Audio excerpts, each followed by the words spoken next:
जय हिंद। एक बार फिर से आप सभी का एग्जाम गुरुजी भाई अरविंद सर यूट्यूब चैनल में तहे दिल से हार्दिक स्वागत है। इस वीडियो में कंप्लीट करने वाले हैं यूपी पुलिस रेडियो ऑपरेटर के लिए साइंस के मोस्ट इंपॉर्टेंट क्वेश्चंस को। देखिए, मैं आपको बता दूं कि इसमें जो भी क्वेश्चंस हैं आपकी इंपॉर्टेंट हैं और इसमें वही क्वेश्चंस हैं जो मैं आपको पहले पढ़ा चुका हूँ, ठीक है। क्योंकि मैंने इसमें से कुछ क्वेश्चंस मैंने कई सारी क्लासेस में करवा दिए हैं, तो वो क्लास मैंने आपको गाइस बहुत दिन पहले करवाई थी। वो कुछ क्वेश्चंस लिए हैं, कुछ आपके नए अपडेटेड क्वेश्चंस लिए हैं जो 2022 में 2023 में पूछे गए हैं, वो मैंने कुछ क्वेश्चंस लिए हैं। मतलब आपका बहुत बेहतरीन तरीके से क्लास होने वाला है। तो चलिए बिना किसी देरी के आज के इस बेहतरीन लाजवाब क्लास की शुरुआत करते हैं। और क्वेश्चन नंबर पहला है आपके सामने, 1820 में किसने खोज की थी कि विद्युत धारा नजदीकी चुंबकीय सुई को गतिमान करती है, और इस प्रकार उन्होंने विद्युत चुंबकत्व की खोज की। साफ साफ कहा गया कि विद्युत चुंबकत्व की खोज जो है ये किसने की थी। एक बात मैं आपको और बता दूं कि हो सकता है कि थोड़ी सी सरसराहट की आवाज़ आपके पास जा रही हो, तो प्लीज़ मैनेज कीजिएगा मेरे प्यारे भाई, क्योंकि गर्मी ज़्यादा है तो फ़ैन चल रहा है, इस वजह से हो सकता है कि आपके पास थोड़ी सी आवाज़ जा रही हो, तो प्लीज़ माफ़ कीजिएगा। 1820 में किसने खोज की थी कि विद्युत धारा नज़दीकी चुंबकीय सुई को गतिमान करती है और इस प्रकार उन्हें विद्युत चुंबकत्व की खोज की। राइट हो जाएगा यहाँ पे हैंस क्रिश्चियन ऑयस्टेड ने। राइट हो जाएगा आपका, ये हो जाएगा D option D correct answer आपका हो जाएगा। अगला सवाल है आपके सामने, 1800 ईस्वी में विद्युत का एक विश्वसनीय स्रोत प्रदान करने वाले कुछ पहले उपकरणों में से एक पावर बैटरी का आविष्कार किसने किया था। कहने का मतलब यह है कि जो पावर बैटरी है इसका आविष्कार जो है किसके द्वारा किया गया था। देखिए, पावर बैटरी जो है इसका आविष्कार जो है ये एलेसेंड्रो वोल्टा द्वारा किया गया था। सही आंसर हो जाएगा आपका सी ऑप्शन, एलेसेंड्रो वोल्टा। इन्होंने 1800 में पावर बैटरी का आविष्कार किया, इस बात को आप ध्यान रखिएगा। अगला सवाल है आपके सामने कि सापेक्षता का सिद्धांत जो है इसकी खोज किसने की थी। सापेक्षता के सिद्धांत की खोज किसने की थी, इसका आंसर आप बताएंगे। राइट आंसर हो जाएगा आपका option number B, Albert Einstein ने की थी। करेक्ट आंसर हो जाएगा आपका सेकंड ऑप्शन, अल्बर्ट आइंस्टीन। मेरे प्यारे भाई थोड़ा सा एक्सप्लेन देख लीजिए। देखिए, अल्बर्ट आइंस्टीन जो हैं ये एक प्रसिद्ध भौतिक वैज्ञानिक हैं। इन्होंने सापेक्षता के सिद्धांत और द्रव्यमान ऊर्जा समीकरण यानी E=mc² का प्रतिपादन किया। आइंस्टीन को वर्ष 1921 में भौतिकी के लिए नोबेल पुरस्कार प्रकाश वैद्युत प्रभाव की खोज के लिए दिया गया था। तो कब दिया गया था? वर्ष 1921 में। किसके लिए? प्रकाश वैद्युत प्रभाव के लिए। कई बहुत ज़्यादा ये इंपॉर्टेंट पॉइंट्स है आपका, इसको आप ध्यान रखिएगा, ठीक है। अगला सवाल है आपके सामने कि निम्नलिखित में से किसने हवाई जहाज़ का आविष्कार किया था। आपको बताना है इसमें से हवाई जहाज़ का आविष्कार जो है ये किसने किया था। राइट हो जाएगा ऑरविले और विल्बर राइट। राइट हो जाएगा आपका ऑप्शन नंबर बी, ऑरविले और विल्बर राइट। ये दोनों राइट बंधु थे, इन्होंने हवाई जहाज़ का आविष्कार किया था। एक्सप्लेन देख लीजिए। हवाई जहाज़ का आविष्कार जो है ये दो अमेरिकी वैज्ञानिक ऑरविले राइट और विल्बर राइट ने किया था। इस विमान की प्रथम सफल उड़ान जो है ये 17 दिसंबर 1903 ईस्वी को हुई थी और इसका नाम जो है राइट फ्लायर रखा गया था। तो जो इन्होंने विमान बनाया इसका नाम क्या रखा? राइट फ्लायर रखा। और ये पहली बार कब उड़ान इन्होंने भरी? तो 17 दिसंबर 1903 को। बनाया किसने था? तो अमेरिकी वैज्ञानिक ऑरविले राइट और विल्बर राइट। अगला सवाल है आपके सामने कि पीएच स्केल में पी का शब्द का जो अर्थ है ये क्या होता है। पीएच स्केल में पी का क्या मतलब होता है? एसएससी CHSL में और SSC MTS में ये सवाल पूछा गया है। राइट हो जाएगा आपका, ये हो जाएगा पोंटेज। पोंटेज जो है ये पी शब्द का अर्थ होता है। सही आंसर हो जाएगा आपका डी ऑप्शन, पोंटेज। यहाँ पे एक्सप्लेन थोड़ा सा समझ लीजिए, वैसे मैं आपको समझा दे रहा हूँ, यहाँ पे कोई ज़रूरी नहीं है, यहाँ पे अगर लिखा तो समझ नहीं पाओगे। गाइस, पीएच स्केल जो होती है ये बताता है आपके जो मतलब पदार्थ हैं उसकी प्रकृति को। मान लीजिए कि ये कोई एक पीएच स्केल है, ठीक है, और इसमें 1 से लेकर के 0 से लेकर के 14 तक की संख्याएँ लिखी होती हैं और बीच में 7 होता है, ठीक है। बीच में क्या होता है? 7 होता है। और अगर आप 0 से 7 के बीच में कोई भी pH मान आता है तो वो होता है अम्लीय, ध्यान रखिएगा। और अगर 7 से 14 के बीच में कोई भी मान आता है तो वो होता है क्षारीय यानी बेस, ठीक है। तो मेरे प्यारे भाई, और अगर 7 आता है तो ये होता है उदासीन, ठीक है, ना अम्लीय ना क्षारीय, इसे कहा जाएगा उदासीन। ध्यान रखिएगा, उदासीन की बात की जाए तो पानी आपका जो है ये उदासीन ही होता है। इसको आप ध्यान रखिएगा। अगला सवाल देखते हैं, अगला सवाल आपसे क्या कह रहा है। अगला सवाल क्या कह रहा है, बहुत इंपॉर्टेंट ये भी है। दृष्ट धारा की आवृत्ति जो है ये कितनी होती है। दृष्ट धारा की आवृत्ति या फिर दृष्ट धारा की फ्रीक्वेंसी जो है ये कितनी होती है। राइट आंसर हो जाएगा आपका, ये हो जाएगा फर्स्ट ऑप्शन, शून्य होती है। करेक्ट आंसर जो हो जाएगा ये हो जाएगा शून्य होती है। अगला सवाल है आपके सामने कि एक वैद्युत धारा हमेशा डैश एक क्षेत्र का उत्पादन करती है। आपको बताना है कि एक वैद्युत धारा जो है ये हमेशा किस क्षेत्र का उत्पादन करती है। राइट आंसर जो हो जाएगा ये हो जाएगा चुंबकीय क्षेत्र का। विद्युत धारा जो है हमेशा एक चुंबकीय क्षेत्र का उत्पादन करती है। राइट आंसर जो हो जाएगा ये हो जाएगा डी ऑप्शन, चुंबकीय क्षेत्र का। अगला सवाल है आपके सामने, एम्पियर के संबंध में सही कथन की पहचान करें। देखिए एम्पियर जो है ये आपका विद्युत धारा मापता है, और विद्युत धारा मापने का अगर सूत्र क्या होता है ये आप अगर बता देंगे तो यहाँ पे इस सवाल का आंसर आसानी से बता सकते हैं। सूत्र ये होता है गाइस विद्युत धारा मापने का कि 1 सेकंड में जितने भी आवेश प्रवाहित किए जाएं वो आपका हो जाएगा एक विद्युत धारा या 1 एम्पियर। तो यहाँ पे देखिए 1 कूलम आवेश प्रति सेकंड के प्रवाह से 1 एम्पियर बनता है। क्या यह सही है। यहाँ पे 1 कूलम अगर होता तो ये सही होता, लेकिन साफ साफ लिखा गया कि 2 कूलम आवेश, तो ये गलत हो जाएगा। 1 कूलम आवेश प्रति मिनट, भाई प्रति मिनट नहीं, जो कुछ भी यूनिट मापी जाएगी ये सेकंड में मापी जाएगी, तो ये गलत। आधा कूलम नहीं होता है, जो कुछ भी होता है ये पूर्ण संख्या होती है, तो आधा कूलम भी गलत। 1 कूलम आवेश प्रति सेकंड के प्रवाह से 1 एम्पियर बनता है, ये हो जाएगा आपका राइट आंसर। करेक्ट आंसर हो जाएगा आपका डी ऑप्शन, 1 कूलम आवेश प्रति सेकंड के प्रवाह से 1 एम्पियर बनता है। सही आंसर हो जाएगा डी ऑप्शन। अगला सवाल है आपके सामने, किसी प्रतिरोधक में जब प्रतिरोध को दोगुना कर दिया जाता है तब धारा क्या होती है। CHSL 2022 में सवाल पूछा गया है कि किसी प्रतिरोधक में जब प्रतिरोध को दोगुना कर दिया जाता है तब धारा में क्या परिवर्तन देखने को मिलता है। मोस्ट इंपॉर्टेंट सवाल है, बताइए राइट आंसर यहाँ पे क्या हो जाएगा। तो राइट आंसर जो हो जाएगा, देखिए किसी प्रतिरोध में जब प्रतिरोध को दोगुना कर दिया जाता है तो धारा जो है क्या हो जाती है, धारा जो है आधी हो जाती है। राइट हो जाएगा डी ऑप्शन, धारा आधी हो जाती है।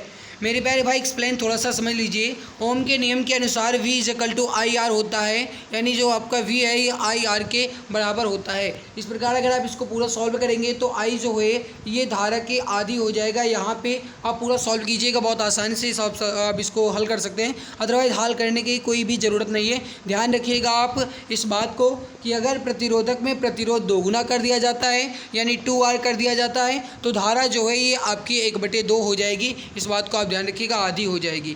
अगला सवाल है कि अभिनेत्र लेंस की फोकस दूरी में परिवर्तन किस क्रिया के कारण होता है। अभिनेत्र लेंस की फोकस दूरी में परिवर्तन किस क्रिया के कारण होता है, इसका आंसर आपको बताना है। राइट आंसर जो हो जाएगा ये हो जाएगा सी ऑप्शन, पश्चमाभी मांसपेशियों के द्वारा। करेक्ट आंसर जो हो जाएगा ये हो जाएगा सी ऑप्शन, पश्चमाभी मांसपेशी के द्वारा। सही आंसर हो जाएगा आपका ऑप्शन नंबर सी। अगला सवाल है आपके सामने, इसको समझिएगा। सवाल है कि दीर्घ दृष्टि दोष वाले व्यक्ति को सुस्पष्ट पढ़ने के लिए पठन की सामग्री को कितने दूर सेंटीमीटर में रखना पड़ता है। कहने का मतलब है कि अगर कोई भी व्यक्ति है उसे दीर्घ दृष्टि दोष है। दीर्घ दृष्टि दोष का मतलब ये होता है कि दूर की वस्तुएं तो स्पष्ट दिखाई देंगी लेकिन नज़दीक की वस्तुएं स्पष्ट नहीं दिखाई देती हैं। और दूर दृष्टि दोष को दूर करने के लिए उत्तल लेंस का प्रयोग किया जाता है, इसको भी आप ध्यान रखिएगा। दूर दृष्टि दोष से जो पीड़ित व्यक्ति हैं उन्हें स्पष्ट पढ़ने के लिए पठन सामग्री को कितनी दूर रखना पड़ता है, तो ये हो जाएगा 25 सेंटीमीटर। करेक्ट हो जाएगा 25 सेंटीमीटर। हाँ, एक बात आपको और बता दें, PDF जो है टेलीग्राम पे मिल जाएगी, वहाँ से आप इस PDF जरूर ले लीजिएगा। आप Telegram channel exam Guruji by Arvind sir, और जो यूपी पुलिस के लिए नया टेलीग्राम बनाया गया है उसको जरूर ज्वाइन कर लीजिएगा। वीडियो के नीचे डिस्क्रिप्शन बॉक्स में लिंक दी गई है, यहाँ से आप इस टेलीग्राम को ज्वाइन कर लेना। PDF आपको वहाँ पे मिल जाएगी ताकि आप दोबारा इसे रिवाइज कर पाएँ। ओके, आगे बढ़ते हैं। अगला सवाल है कि मानव के अभिनेत्र लेंस के पतला होने पर फोकस दूरी जो है ये क्या होगी। देखिए, मानव के अभिनेत्र लेंस अगर पतला हो जाता है तो फोकस दूरी में क्या परिवर्तन होगा। राइट आंसर जो हो जाएगा ये हो जाएगा बढ़ जाती है, फोकस दूरी बढ़ जाती है। करेक्ट हो जाएगा फर्स्ट ऑप्शन, फोकस दूरी बढ़ जाती है। एक बात मैं आपको और बता दूं गाइस कि इसके पहले जितनी भी क्लासेस हुई हैं साइंस की बहुत सारी क्लासेस हो चुकी हैं, आप अगर नहीं देखे हैं तो ज़रूर देख लेना। हाँ, अगर आप ये सोच रहे हैं कि वो पुरानी क्लासेस हैं, क्योंकि जब आपकी भर्ती आई थी तभी मैंने करवाई थी बहुत सारी क्लासेस, तो अगर आप पुरानी नहीं देखना चाहते हैं तो नई सीरीज जो चल रही है आपकी वो आप देख लो। इसके पहले जितनी भी क्लासेज हुई हैं UP police radio operator GK और साइंस के नाम से जो क्लास बनी है उसमें जीके भी करवाया गया है, और जो साइंस के नाम से प्लेलिस्ट बनी है उसमें स्पेशल आपकी साइंस करवाई जा रही है नए सीरीज के साथ, तो उसको आप जरूर देख लेना। उसकी भी लिंक मैं वीडियो के नीचे डिस्क्रिप्शन में दे दिया हूँ, यहाँ से भी आप प्लेलिस्ट को आसानी से चेक कर पाएंगे। एक्सप्लेन देख लीजिए यहाँ पे, अभिनेत्र लेंस पारदर्शक कोमल होते हैं और प्रोटीनों के बने होते हैं। अभिनेत्र लेंस जो है किसके बने होते हैं? प्रोटीन के बने होते हैं। आपसे एग्जाम में पूछा जाएगा तो ध्यान रखिएगा, प्रोटीन के बने होते हैं। अभिनेत्र लेंस जो है ये एक उत्तल लेंस होता है, इसीलिए वो प्रकाश किरणों को अभिसरित करता है और रेटिना पर वस्तु का वास्तविक और उल्टा प्रतिबिंब बनता है। आपसे एग्जाम में पूछा जाएगा कि रेटिना पर प्रतिबिंब किस प्रकार बनता है, तो क्या बताएंगे? वास्तविक और उल्टा। रेटिना पर प्रतिबिंब जो है कैसा बनता है? वास्तविक और उल्टा। मानव के अभिनेत्र लेंस के पतला होने पर फोकस दूरी जो है कैसी हो जाती है? बढ़ जाती है। ऐसा तब होता है जब आंख दूरवर्ती वस्तु को देख रही होती है। मतलब ये हुआ कि जब आप किसी दूर की चीज़ों को देखेंगे, जैसे आप अगर किसी दूर की चीज़ को देखते हैं तो पक्का भाई आप बड़ी बड़ी आंख निकाल के देखते हैं कि क्या लिखा है, क्या लिखा है ना। तो वही जब आप दूर की वस्तु को देखते हैं तो जो फोकस दूरी आपकी ये बढ़ जाती है, ठीक है। जब आप निकटवर्ती वस्तु को देखते हैं तो अभिनेत्र लेंस जो है मोटा हो जाता है और फोकस दूरी जो है कैसी हो जाती है? कम हो जाती है। जब हम नज़दीक की वस्तु को देखते हैं तो बहुत नज़दीक से देखते हैं, बहुत धीरे से देखते हैं, बहुत छोटी आँख करके, है ना। अगला सवाल देखो, सूर्य पृथ्वी को किस माध्यम द्वारा ऊष्मा देता है? देखिए सूर्य जो है ये पृथ्वी को किस माध्यम द्वारा ऊष्मा देता है, ये सवाल आपसे पूछा गया है। राइट आंसर जो हो जाएगा ये हो जाएगा विकिरण के द्वारा।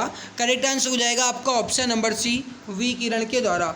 एक्सप्लेन देख लीजिए, सूर्य पृथ्वी को विकिरण द्वारा ऊष्मा प्रदान करता है और पृथ्वी के पृष्ठ पर प्राप्त होने वाली सौर ऊर्जा का अधिकांश अंश लघु तरंग दैर्ध्य के रूप में आता है।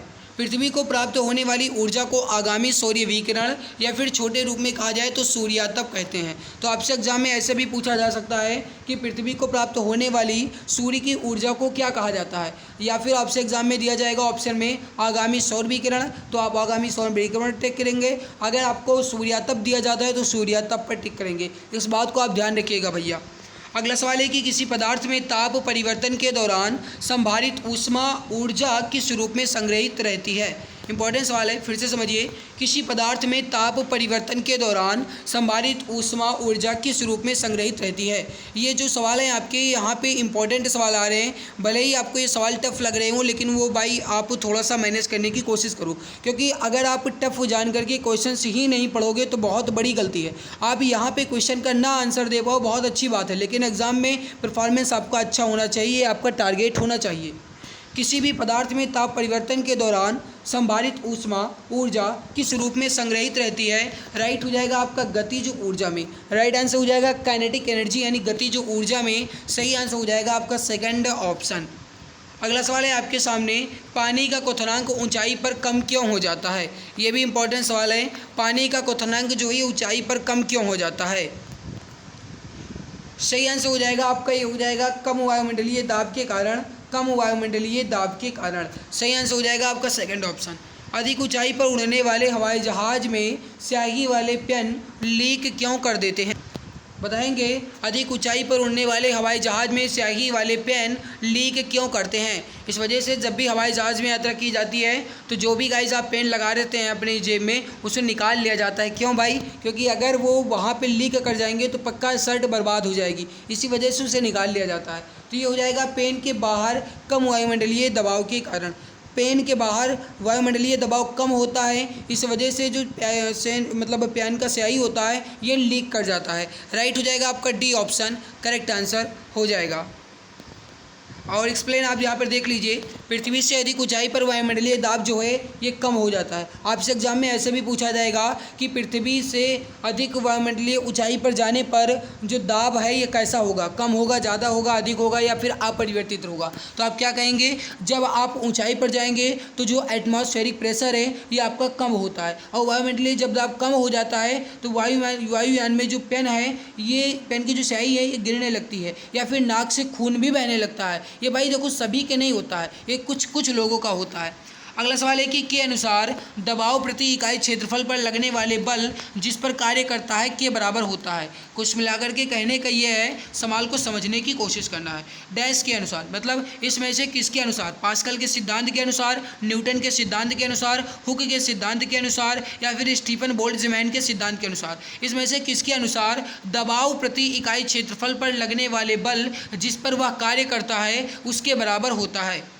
राइट हो जाएगा आपका, ये हो जाएगा पास्कल के सिद्धांत के बराबर, क्योंकि आप जानते हैं कि जो दाब होता है ये क्या होता है, दाब बराबर होता है बल बटे क्षेत्रफल। तो दाब बराबर हो जाएगा बल बटे क्षेत्रफल, ये जो है गाइस ये पास्कल के सिद्धांत से ही आया है।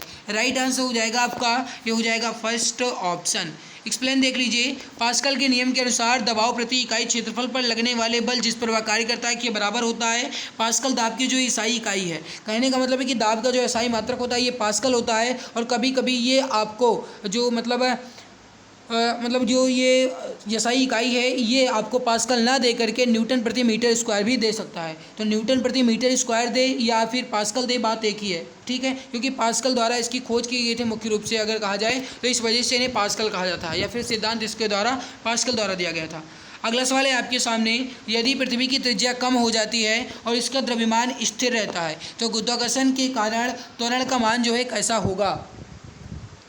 देखिए, अगर पृथ्वी की त्रिज्या कम हो जाती है, अगर पृथ्वी की त्रिज्या जो है ये कम हो जाती है और द्रव्यमान जो है ये स्थिर रहता है तो गुरुत्वाकर्षण के कारण त्वरण का मान जो है ये कैसा हो जाएगा, अधिक हो जाएगा। राइट आंसर हो जाएगा आपका सेकंड ऑप्शन, अधिक हो जाएगा।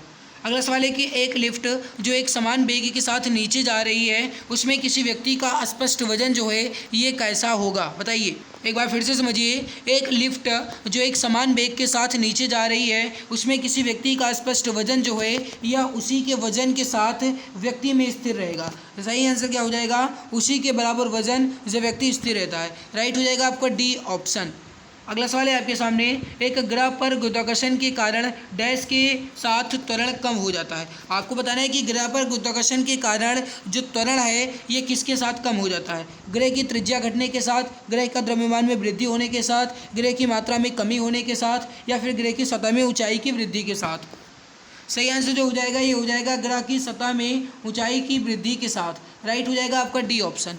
मेरे प्यारे भाई, एक बात मैं आपको और बता दूं, आप सभी के लिए एक इम्पॉर्टेंट पॉइंट्स है, समझिएगा और ध्यान दीजिएगा। ये आप सभी के लिए एक ई बुक है 5000 से अधिक क्वेश्चंस की। इसमें सबसे खास बात यह है, ई बुक जो है आपकी इमेज एंड कलरफुल है। इस ई बुक को आप मात्र 39 रुपये में ले सकते हैं 60% डिस्काउंट के साथ। इसमें आपको history, geography, economic, constitution, science, physics, chemistry, biology और स्टैटिक जीके के 5000 क्वेश्चन मिलेंगे, साथ में एक्स्ट्रा पॉइंट्स भी मिलेगा। अगर आप इसे लेना चाहते हैं तो 8948667652 पर आप व्हाट्सएप कीजिए। ई बुक का डेमो रिव्यू आप देख लीजिए। तो यहाँ पे आप इस ई बुक का एक बार डेमो रिव्यू देख लीजिए, कितने बेहतरीन तरीके से, कितने लाजवाब कंटेंट के साथ अपनी ये ई बुक तैयार की गई है। मेरे प्यारे भाई, सबसे खास बात ये है कि ये ई बुक जो है ये आपके यूपी पुलिस रेडियो ऑपरेटर और यूपी पुलिस कांस्टेबल एग्जाम को टारगेट करके तैयार की गई है। गाइज, आप ये समझिए, विश्वास मानिए कि अगर आप इस ई बुक को अच्छे ढंग से पढ़ लेते हैं तो आपका जीके का डर पूरी तरीके से तो खत्म होगा ही, साथ में आपके परीक्षा के लिए रामबाण तो होगी ही। इस ई बुक की सबसे खास बात यह है कि इस ई बुक को इमेज एंड कलरफुल के साथ बनाया गया है। आप देख सकते हैं पूरे 291 पेज की अपनी ये ई बुक है, बेहतरीन तरीके से बनाई गई है। जितने भी टॉपिक हैं आपके ये सिलेबस वाइज मेंशन किए गए हैं और जो भी क्वेश्चंस दिए गए हैं अपडेटेड क्वेश्चंस हैं। मेरे प्यारे भाई, अगर आप लेना चाहते हैं तो इस नंबर पर व्हाट्सएप कीजिए 8948667652 8948667652। इस पर आप जब व्हाट्सएप करेंगे तो यहाँ से आपको ये ई बुक मिल जाएगी, ठीक है। नंबर को एक बार ध्यान से नोट कर लीजिएगा। चलिए आगे बढ़ते हैं, अगला सवाल देखते हैं। अगला सवाल है कि एक तोप में फायरिंग के बाद पीछे क्यों हटती है। तोप जो है फायरिंग के बाद पीछे क्यों हटती है। सही आंसर हो जाएगा न्यूटन की गति के तीसरे नियम के साथ है ये। राइट हो जाएगा सी ऑप्शन। न्यूटन का पहला नियम जो है इसे हम किस रूप में जानते हैं? घना आसान सवाल है, बताइए राइट आंसर क्या हो जाएगा। देखिए जो न्यूटन का पहला नियम है इसे आप क्या कहते हैं? न्यूटन के जो पहले नियम है इसे आप जड़त्व का नियम या फिर इसे आप गैलीलियो का नियम भी कहते हैं। तो राइट आंसर क्या हो जाएगा? जड़त्व का नियम या फिर गैलीलियो का नियम भी कहा जाता है। ऑप्शन सी परफेक्ट आंसर आपका यहाँ पे हो जाएगा। अगला सवाल है कि जब एक वस्तु जब तक स्थिर रहती है तब तक वह स्थिर रहेगी, या फिर यदि वह गति में है तो गति में ही रहेगी जब तक इस पर कोई बाह्य बल ना लगाया जाए। यह न्यूटन के कौन सा नियम है? घना आसान सवाल है। न्यूटन के गति विषय का प्रथम नियम। कहने का मतलब है अगर आप स्थिर हैं तो स्थिर ही रहेंगे, अगर आप गतिमान हैं तो गतिमान ही रहेंगे। जब तक कि आपको कोई पीछे से धक्का नहीं देता है तब तक आप ना रुकेंगे और ना ही चलेंगे, है ना। ये आपके होता है कि जिस पोजीशन में आप हैं आप उसी पोजीशन में रहेंगे जब तक कि आपको कोई बाह्य बल ना लगाया जाए। तो ये होता है न्यूटन का गति विषय का प्रथम नियम। दूसरा नियम क्या कहता है? न्यूटन गति विषय का दूसरा नियम जो है ये कहता है कि जो बल है यह द्रव्यमान और गुणनफल, द्रव्यमान और एक्सेलरेशन यानी त्वरण के गुणनफल के बराबर होता है। न्यूटन के गति विषय का दूसरा नियम कहता है F = ma। ठीक है। न्यूटन के गति विषय का तीसरा नियम जो है ये कहता है कि अगर आप किसी वस्तु को धक्का देंगे तो वह वस्तु भी आपको उतना ही धक्का देगी जितना आप धक्का देंगे, यानी कि क्रिया प्रतिक्रिया का नियम जो है यह न्यूटन के गति विषय का तृतीय नियम है। ठीक है। क्योंकि अगर आप किसी दीवार को धक्का देते हैं तो दीवार भी आपको धक्का देगी। अब आप सोच रहे हैं दीवार धक्का देती है, भाई वो आपको महसूस नहीं होता है। जब आप चलते हैं पृथ्वी पे तो आपका जो पैर है ये आगे पीछे क्यों होता है? ये आपका यही है कि आप जो पृथ्वी को धक्का देते हैं तो पृथ्वी आपको धक्का देती है, तब आप चल पाते हैं, ये होता है। अब आप सोच रहे होंगे कि नहीं ये घर्षण के कारण होता है, भाई वो बात अलग है, लेकिन यहाँ पे नियम जो है ये आपका न्यूटन गति विषय का तृतीय नियम ही यहाँ पे भी लग रहा है। इस बात को आप ध्यान रखिएगा। अगला सवाल है कि एक बल उस वस्तु पर कार्य करता है जो चलने के लिए स्वतंत्र है। यदि हमें बल की मात्रा तथा वस्तु का द्रव्यमान ज्ञात करना है तो न्यूटन की गति के दूसरे नियम से हमें पता चलता है कि वस्तु के डैश को निर्धारित करने में सक्षम बनाता है। वही सवाल मैं अभी बताया गया जो मैंने अभी आपको बताया कि जो आपका न्यूटन का गति विषय का दूसरा नियम है ये क्या कहता है कि जो बल है ये द्रव्यमान यानी कि जो मास है और जो एक्सेलरेशन यानी त्वरण है इससे गुणनफल के बराबर होता है। तो यहाँ पे राइट क्या हो जाएगा आपका? एक्सेलरेशन यानी त्वरण। अगला सवाल है आपके सामने, यहाँ पे समझ लीजिए निम्नलिखित में से कौन सा युग्म सही नहीं है। देखिए हाइग्रोमीटर से हम वायुमंडल की जलवाष्प को अंश मापते हैं, ठीक है। लैक्टोमीटर से तरल का विशिष्ट घनत्व मापते हैं, क्या है? सही है। एनीमोमीटर की गति को मापते हैं, वायु की गति, सही है। सिस्मोग्राफ भूकंप। अब आपको बताना है इसमें से गलत कौन सा है। देखिए समझिए, हाइग्रोमीटर से वायुमंडल के जलवाष्प का अंश यानी वायुमंडल की आर्द्रता मापी जाती है, ठीक है। लैक्टोमीटर से तरल का विशिष्ट घनत्व मापते हैं, गलत। क्योंकि लैक्टोमीटर से दूध की शुद्धता मापी जाती है कि दूध में कितना पानी है और कितना शुद्ध दूध है। तो लैक्टोमीटर से तरल के विशिष्ट घनत्व को नहीं बल्कि जो दूध की शुद्धता है ये मापी जाती है। तो बी ऑप्शन यहाँ पे गलत हो जाएगा। अगला सवाल देखते हैं।